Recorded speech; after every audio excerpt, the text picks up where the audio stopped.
and awesome. It keeps getting bigger. At Z's the first year, we took over like 2 or 3 tables.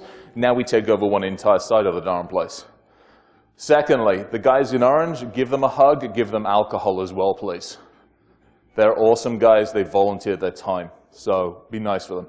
As Chris said, thank the sponsors. It's the reason we have alcohol. The rest of it we can deal with. The hack for kids thing. Go warp young minds. It's so much fun to do. It's so much. Drink, be merry. Oh yeah, that wall in the foyer. Have any of you taken a look at that wall? You can actually go from the ground level up to that mezzanine level. Have fun doing that. Much fun to be had. All right. So the talk. Told you I wasn't going to put it up online. So we're going to have some fun with this. But for those that are in the audience that might have some kind of law enforcement, this is for you. Now, as nice as I can put it, fuck off out because we're going to have some fun. So, the civilized abstract about what we're going to talk about today. You guys can read it as well as I can. The beauty of humans, for all that we are, we also have the capability to evolve. Unfortunately, that also comes with the downside, that we really are the weakest link out there. We are both we have the ability to provide the solution.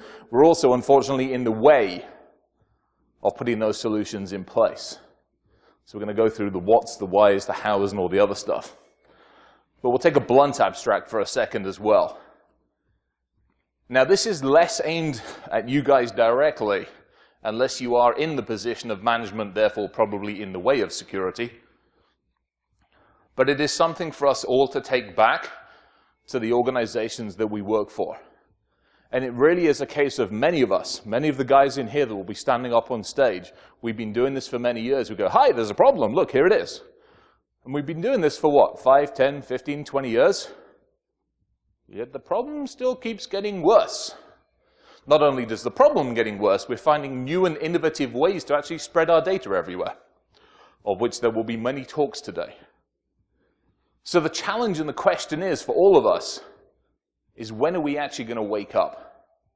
And when we talk to those who have the authority and who have the ability to actually enact change, is what is that trigger point that is actually going to make them wake up? For some, it might be the intellectual property. For some, it's financial. For some, and we've done it before, we've sat there in front of the CEO and gone, hi, I know where your kids go to school. I know what their names are. I know their birthdays. I know the bus. I know the car. I know the vehicle.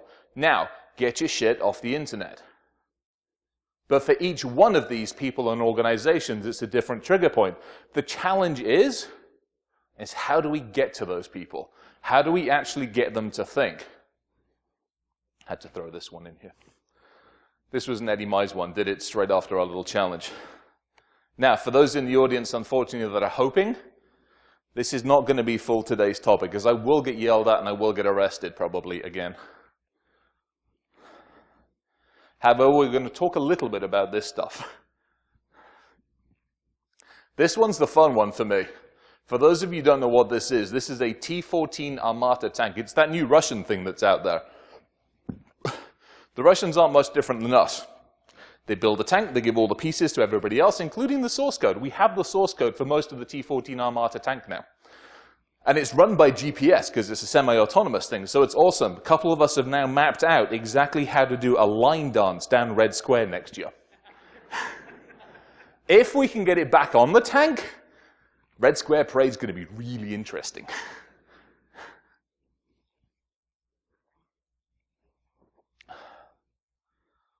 So what else are we messing with? And how are we going to get into this? Ironically, the scary thing about this is all the plane stuff. I mean, how many of you have been here? How many of you were like year 1, year 2, year 3? Yeah. We stood up here talking about planes, missiles, all sorts of other weird shit, and they still didn't listen.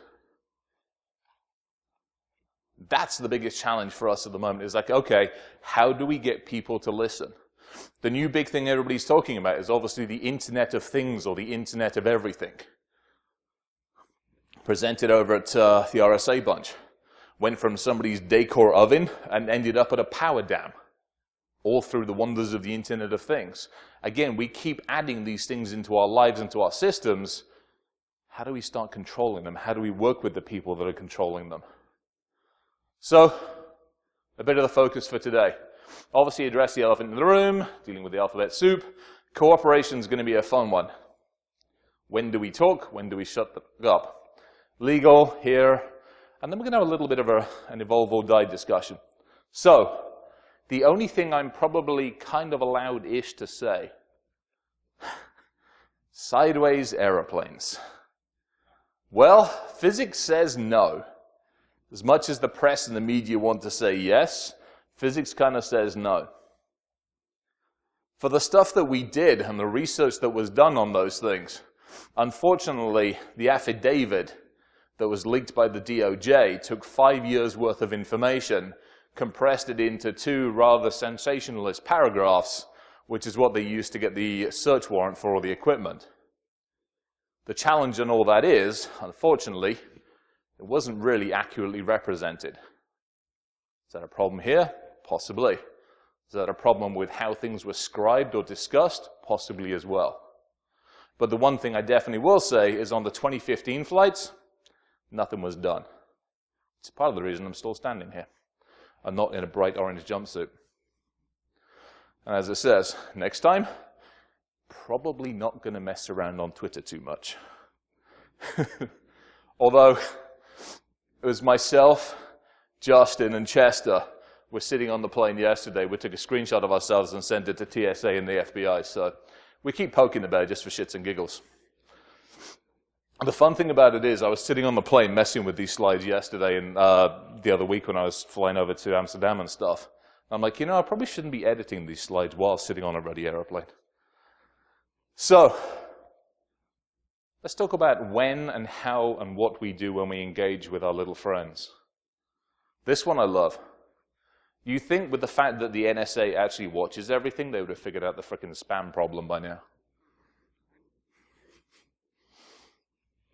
However, these are the kind of guys, the individuals, the teams, and the parties that we get to deal with on a regular basis. And we still deal with on a regular basis. I think the challenge here is there is a diversity of systems and people. And the biggest issue on this one that we still see today is that we'll deal with one set of teams from a particular agency. Pick on the feds for a second. We'll deal with one team at a local level. We'll deal with a different team at the HQ level. Then we'll deal with a different team somewhere else. And unfortunately, their ability or lack thereof to communicate in between each teams is what sometimes screws us up. But the argument is also the fact that we need to cooperate with these guys. And we actually do need to work with them. As much as we want to wind them up and have fun with them, they're not going to win the battle that we're facing on their own. At all. No chance. So there has to be a level of cooperation. But the challenge is how do we balance that cooperation? How do we retain what we like doing, which is breaking shit? Not necessarily staying completely within the rules all the time, but still being able to work with them. Still being able to hand them actionable intelligence. Help them understand what is going on. Some of the stuff we'll talk about.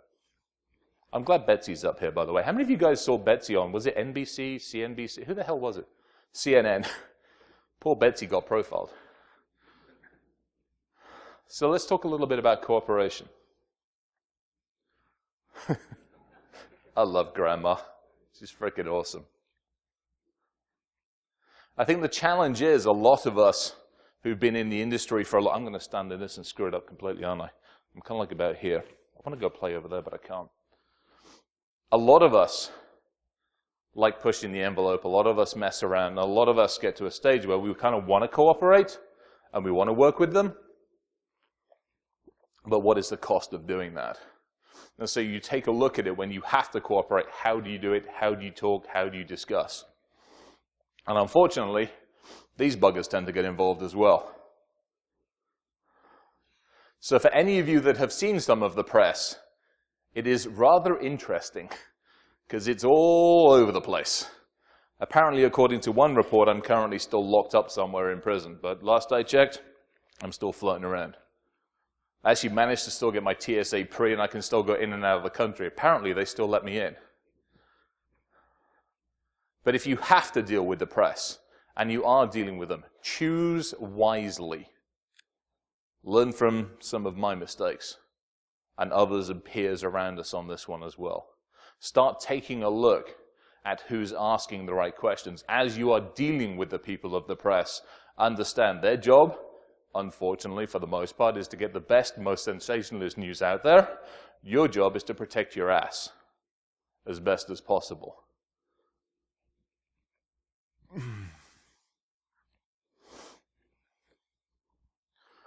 When you have a little situation, you probably want to get these guys involved fairly quickly. EFF has been freaking awesome at dealing with a lot of this stuff. When your organization you work for says that they will work with you or they will look after you, as nice as you can put it, gracefully decline as best as options. Their responsibility is to the corporation and the organization itself. It is not to you. EFF and a third-party lawyer will look after you, not them. So what do we do about it? We can play. So for those of you in law enforcement that have actually taken that screenshot, please feel free to put it in your bloody report today. So, short one on this one. United's got annoyed, although Lufthansa just joined in the chart. I was sitting in Germany. What day are we on today? Thursday. Thursday. Sitting in Germany 2 days ago, and apparently Lufthansa got a phone call from United. Bless them. So this is what we're looking at, and I think there's going to be a couple of talks in the next couple of days about this. The Internet of Things. This is really the new and fun playground.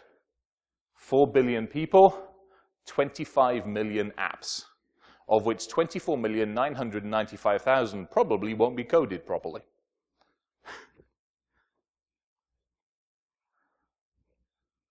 So what do we do about it?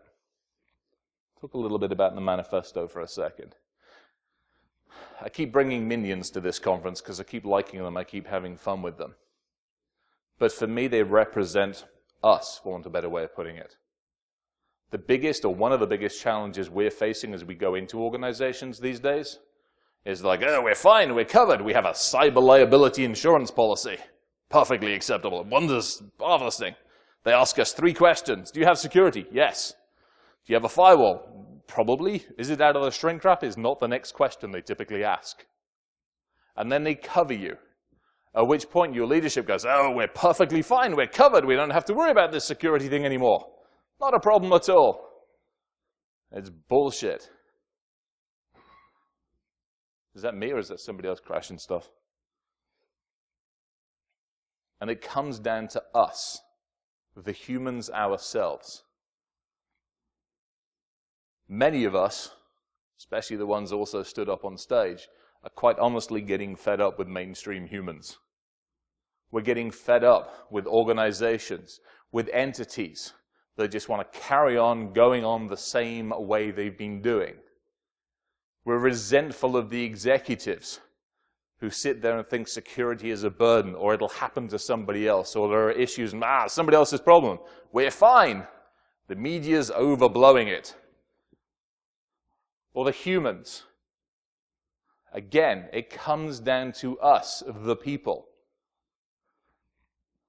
And the challenge is dealing with the companies now. And the challenge is also looking at the individuals that take an interest in security and working with the companies that try to take an interest in security. Rare is the personal company that keeps this effort up for an extended period of time. How many of us have walked into organizations or are working in organizations where literally you walk in and they go, we have a problem. And you deal with it for the first 3 months. Then the new shiny problem goes away and they don't care about it anymore.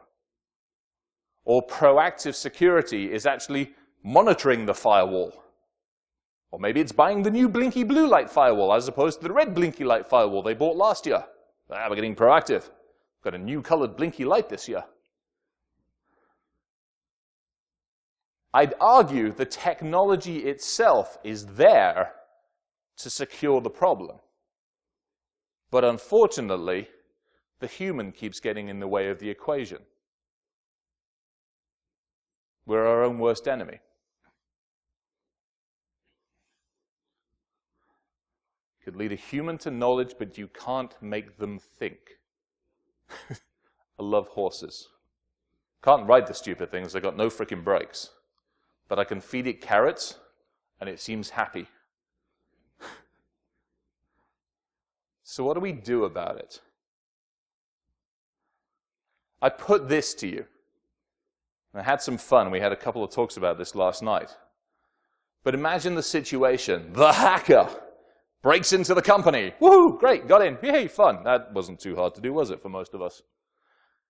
You break into the system. You look around. You patch it. You put antivirus on it. You encrypt the frickin' hard drive because they can't be asked to do it. You secure the damn data they have, and then you get the hell out of there.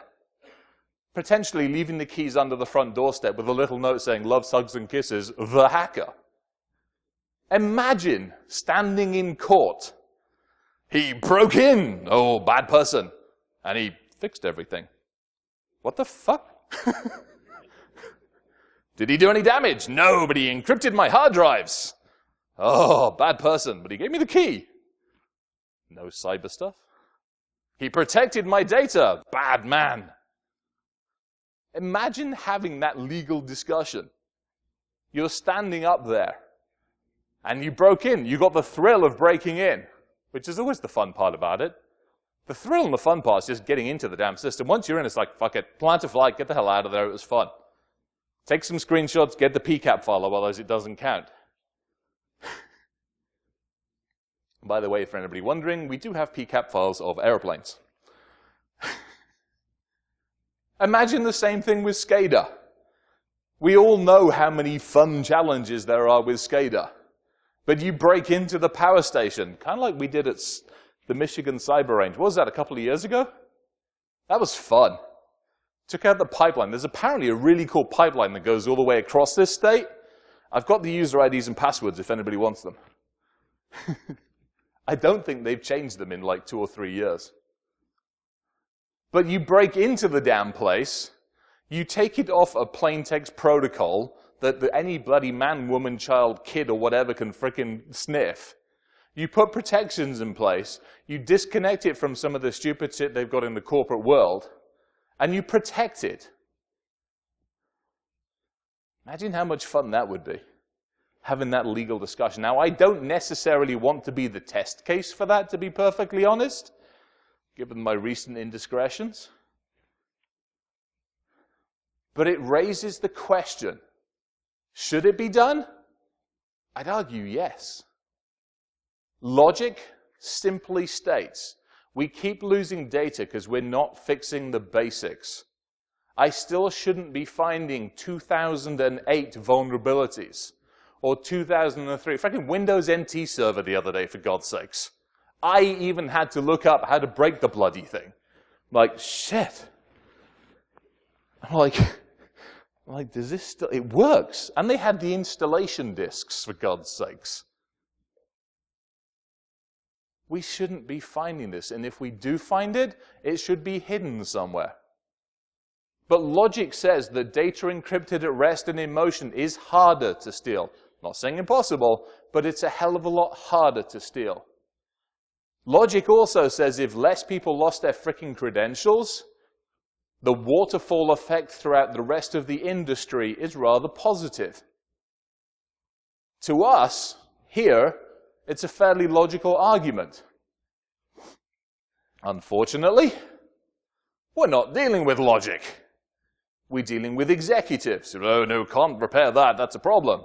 We're dealing with healthcare systems. Oh, you can't scan that bit of the network because all the important shit's on it, and if you scan it, it'll break. What the? Are you serious?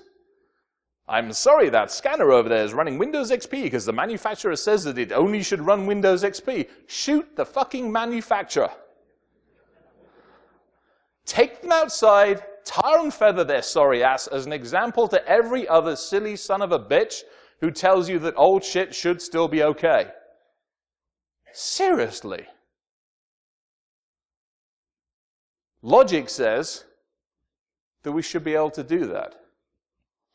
So here's the challenge for all of us. Next time you research something, next time you decide to have some fun with a device or an entity or a system or a computer, don't just stand up here and go, ha-ha, you're broken. Make a fix for it. Put something in place.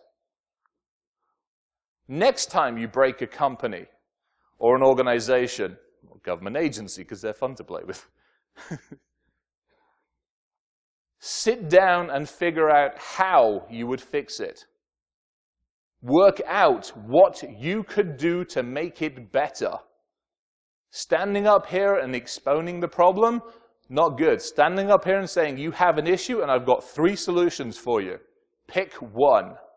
Otherwise, I'm going to tar and feather you. The question is, and the challenge is, do you call the agencies or the intelligence community and say, hey, there's a problem? 2 issues here. It's my issue with the whole zero-day world. If you have a zero-day exploit that could affect, what do we got in this country, 300 million-ish people, of which most of them use Windows? You have a Windows zero-day exploit. You got a couple of options. You can give it to the government and it'll use it against 100, 200, 300 people, or you can put it out there, put a fucking fix out there, and solve 300 million people's worth of computer problems. Ethical choice.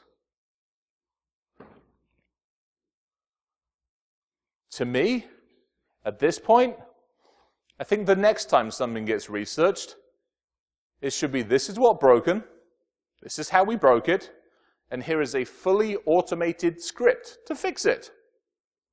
And then I argue we should just basically deploy it and be done with it. Fixes the problem, removes the human.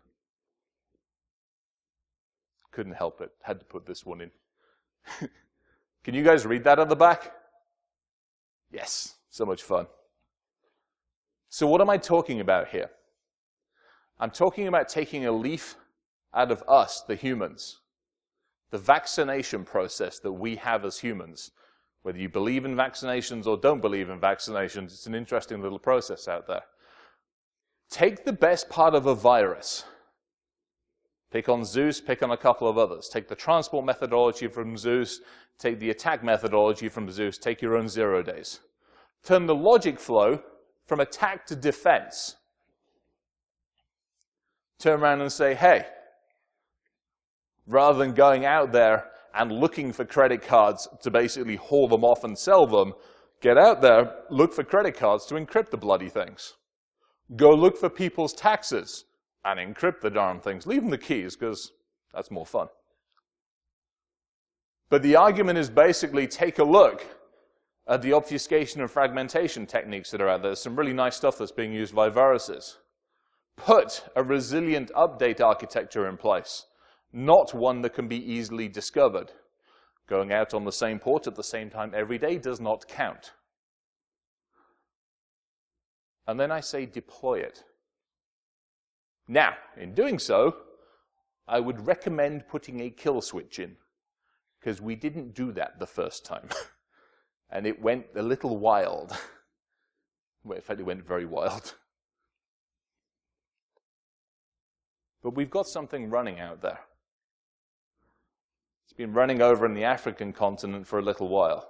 It's actually protecting quite a lot of computers, hundreds of thousands. And it's working as a vaccine. No humans involved. Nobody that I have to spend 6 months arguing with or discussing why they should or shouldn't have something running, or why they should or shouldn't deploy antivirus, or why they shouldn't do updates. We and our grandmothers and our parents should not have to be the people that keep our computers running. We shouldn't have to be the frickin' experts. It should just work. obviously working out some of the kinks. One of them was putting a kill switch into it. Because we deployed it and it went woohoo and infected everything it could get its little sticky mitts on, at which point we're like, oh, stop! Shit, we can't make it stop. It's interesting when you're several thousand miles away from your intended target that it goes, hi, I'm going to make friends with the rest of the entire continent. You're like, oh, shit. Skynet's got nothing on this. Now, this was done in an altruistic manner. This is where the interesting part comes in. No money changed hands. No contracts were agreed to. No discussions had to happen. Shit just got fixed.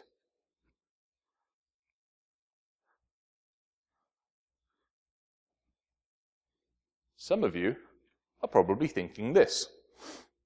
Probably the ones in the audience with the federal badges. So I say this. There's no back doors in the code.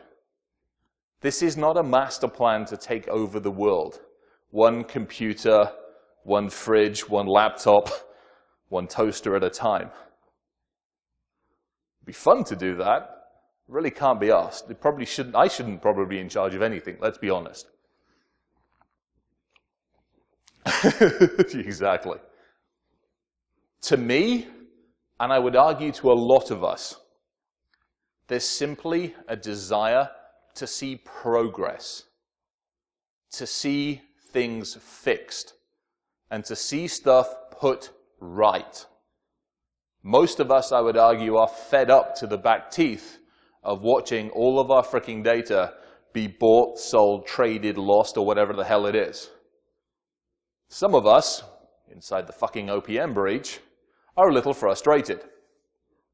Because not only did our data go, but our families, our friends, our kids, our colleagues, and all the other shit. Why? Because the dickheads couldn't look after the frickin' data. And that's just one of how many breaches this year? Simple. I would take a different view of it. We can call it altruistic hacking if we want to at this point in time. Personally, I don't really see a problem with it. Within certain caveats. How many of you wander around Best Buy? Do you have Fry's up here? Because we don't have in Colorado. What have you got? Best Buy? Micro Center? You got Micro Center up here? God, that's like crack, isn't it, that place? It's like, woohoo, playtime! Bye-bye paycheck. Actually, I don't get a paycheck anymore now that Al and I have parted company. I am paycheckless. It's quite fun to still wander around Micro Center and go, I want, I should have, but I'm not going to buy. I don't see a problem with it. Go to Best Buy. Go to Micro Center. Pick up a Wemo. Pick up a Nest. Pick up an Internet of Things device or 2 or 3 or 4. Go pick up a router, switch. I've been talking to Mike Kemp too long. Bloody routers. Routers. Seriously, guys, why did you mess with the language properly? But go get something. I don't care if you mess with cars again. That was so much fun. You'll get yelled at. But go get something that you can break. Take it to pieces physically. Take it to pieces electronically. Reverse engineer the damn thing. Take a screwdriver to it.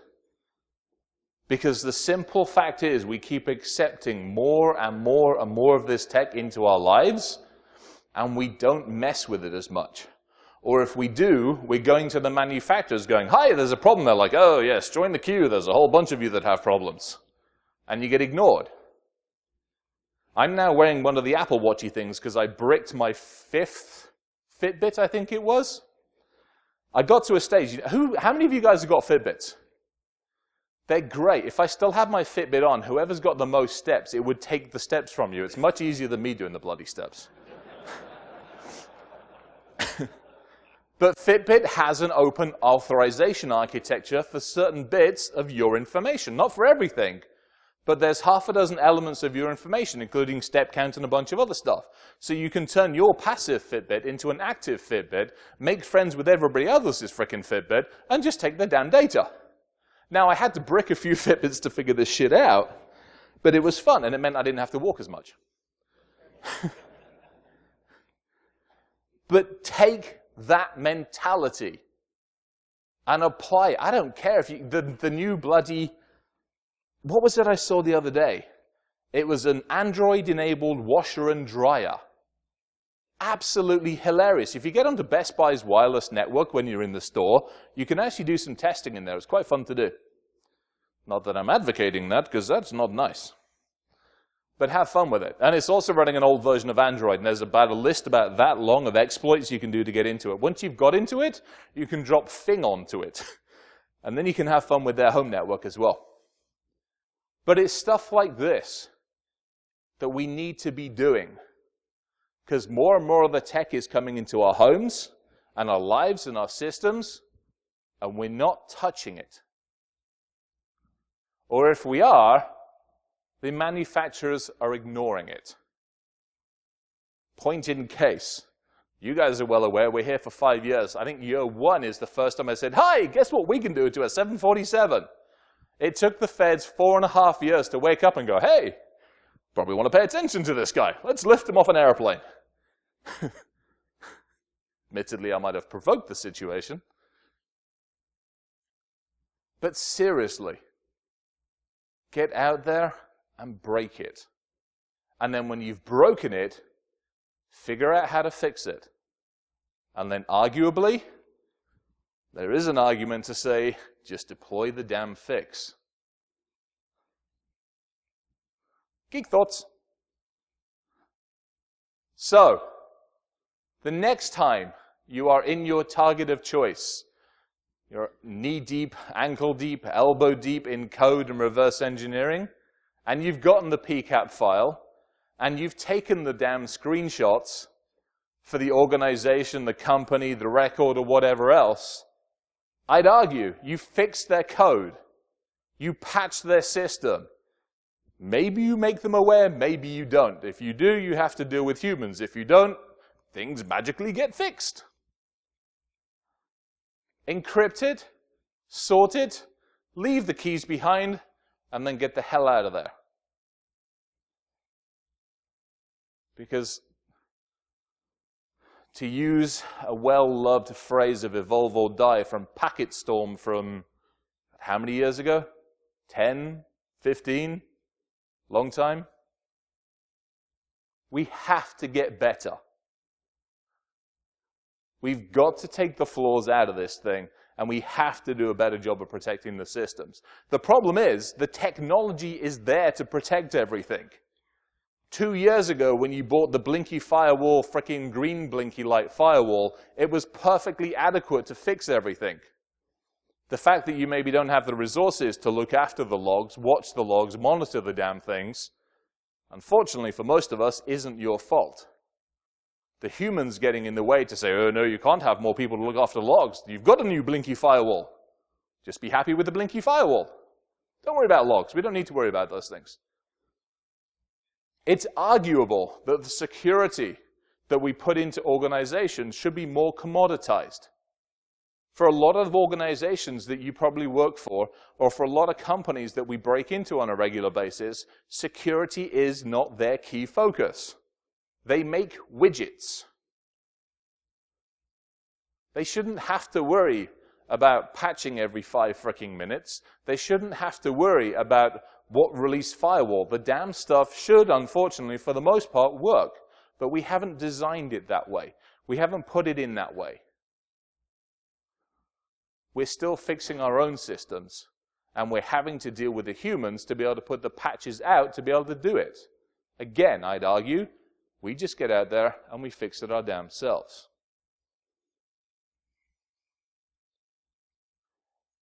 For those of you that are presenting for the next couple of days here and at other locations, do not just say what's broken. I challenge you to stand up here and provide people with the ability to fix the problem. I also hate the idea. Thank you. For those of you that are using this stage as a freaking infomercial for your company and the propaganda, quit that shit. The people that are here that are going to stand in front of you want to hear stuff. They do not want to hear what your freaking company can do to fix shit. They want to hear what they can do to fix stuff. And the latest firewall with the blue blinky light is not going to fix everything for you. The hardware that your CXO wants to buy probably isn't going to fix it either. You probably have most of the solutions already in-house. You just have to have the resources to fix it, and unfortunately, the leadership needs to get the hell out of the way.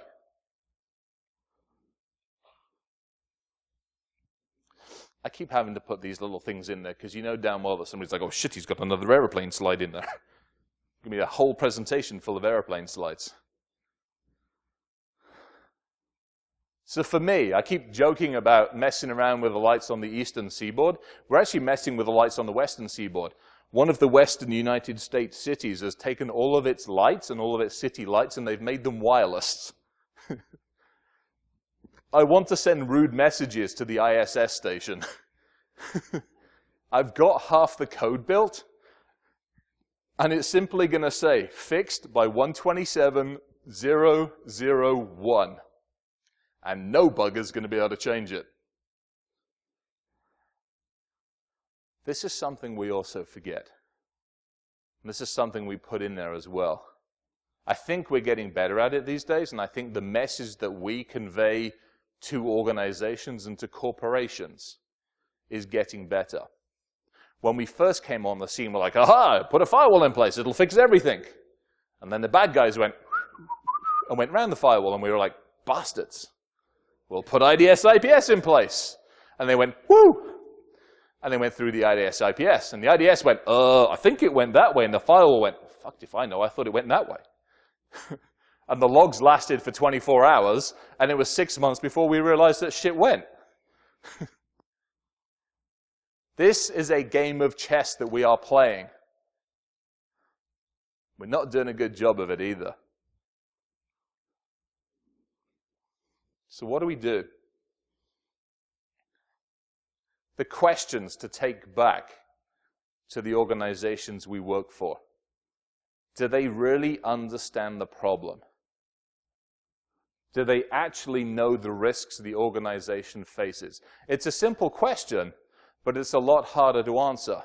Because unfortunately, sometimes some of the people you ask that question to are going to have to look in the mirror. And you're going to have to help them do that. Because sometimes the biggest risk is the guy in the biggest frickin' chair getting the biggest paycheck. And it's your job to help them understand that. And that's not an easy message. The nightly reality TV shows. I shouldn't say too much because I had A&E stuff a camera in my nose a few weeks ago. Apparently I know stuff about the darknet. So A&E is thinking about doing a whole series on the darknet. They want this ugly mug to actually talk to them about it. So if I'm on TV soon with an English civilized sensible accent, don't be surprised. But these questions you take back to the organization. Who is advising them? Who are they listening to? Is it the guy with the plane ticket and the consulting license? Or is it you guys? And if it's not you guys, how do you convince them otherwise? What do you have to do to help them communicate or help effectively communicate with them? Internally, the procedures. What are they doing? So many organizations we walk into, haha, I've got a firewall. It's got the latest blue blinky light. Great, what do you do with it? Well, we look at it, it's cute. When the blue blinky light blinks faster, we know we have problems. Great. Is that procedure written down? No, we have a guy standing there. He looks at it all day. Yeah, that's you. Change that. Put controls in place. Help the organization. Most of them like their paperwork. Most of us hate paperwork with a passion. Best part of a pen test. Woohoo, we broke in. Oh shit, now I've got to write a report about it. Fuck, can we just take a picture of the flag? No, that isn't going to work. Why? Simple stuff. But help an organization understand the controls And for crying out loud, will you please do the best you can to try to stop them thinking that a fricking audit is a pen test? Locking the auditor in a room and feeding them stuff underneath the door doesn't count. I don't care if you put it in that exact language. I don't care if you take a screenshot of this presentation and send it to those buggers. Stick it on their forehead or do something. Help them understand that. Again, humans, we are getting in the way of ourselves. Which goes to the culture. We are the squishy ones. We are the easiest ones to social engineer. We're the easiest ones to bypass. We are the ones that typically fail first. Yet we are still the guardians. We are still normally not allowed to be abused, which is not fun at all. And yet also we're the ones that we tend to spend less money on to educate. That equation doesn't work. It's got to change as well. Help your organizations understand that.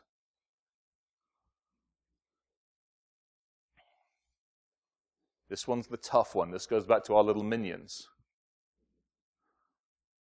When the organization stands up and goes, woohoo, we only lost 100, or we only lost 1,000 identities. Our database has 1 million people, but we only lost 1,000. Woohoo, we're great. It only took us 6 months to figure that shit out, but we did it. You know what? Congratulations. You screwed 1,000 people out of their lives. That is the retort you have to give back to that organization. When it's a risk analysis that it will cost them 3 million to protect the system, but the worst fine that they will get is 2 million, that is not an equation that is acceptable. Help them realize that. Last I checked, we're still relatively human. Arguably, if the mentality stays as it is, we are not going to win. So, what do? Stop talking about how we can't do things. Well, I think we've beaten that one in over the last 40 minutes. Talk about how we do solve the issues. Hopefully I've given you guys some thoughts, some ideas. To the presenters, hopefully I've now provoked you into going, oh shit, I need to add another slide in. But we have to change the approach that we have. The electronic profile, the people outside, even the people inside the organization. And it all comes down to data. It's quite simple. Where is your data? When we took out the airplanes and we had fun with them, we didn't go mess with airplanes directly, well, not to begin with. We went to the third-party companies that made the planes. We went to the manufacturers that made the components of the planes. We went to all the various different organizations that discusses planes.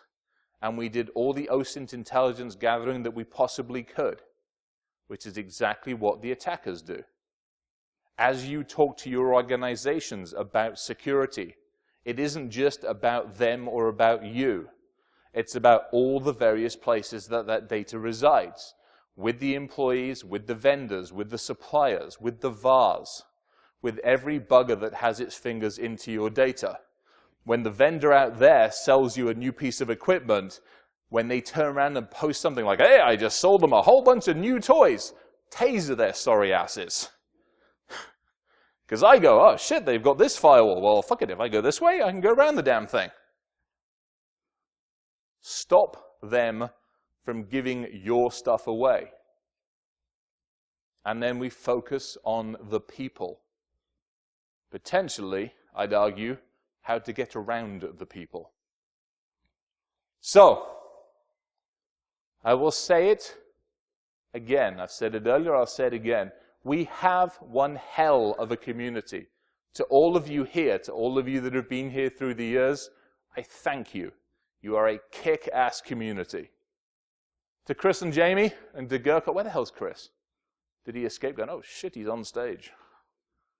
Thank you guys. EFF, continuing to put up with me, not the first time they've had to deal with me, probably won't be the last, let's be perfectly honest.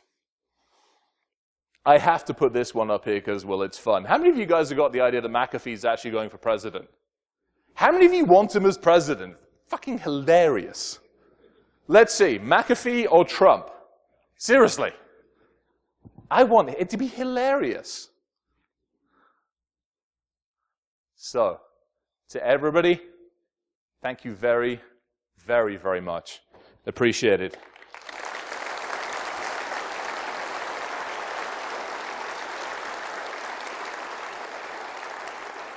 Thank you again for the beer. All right, now get the hell out of here and go have some fun. Kids who run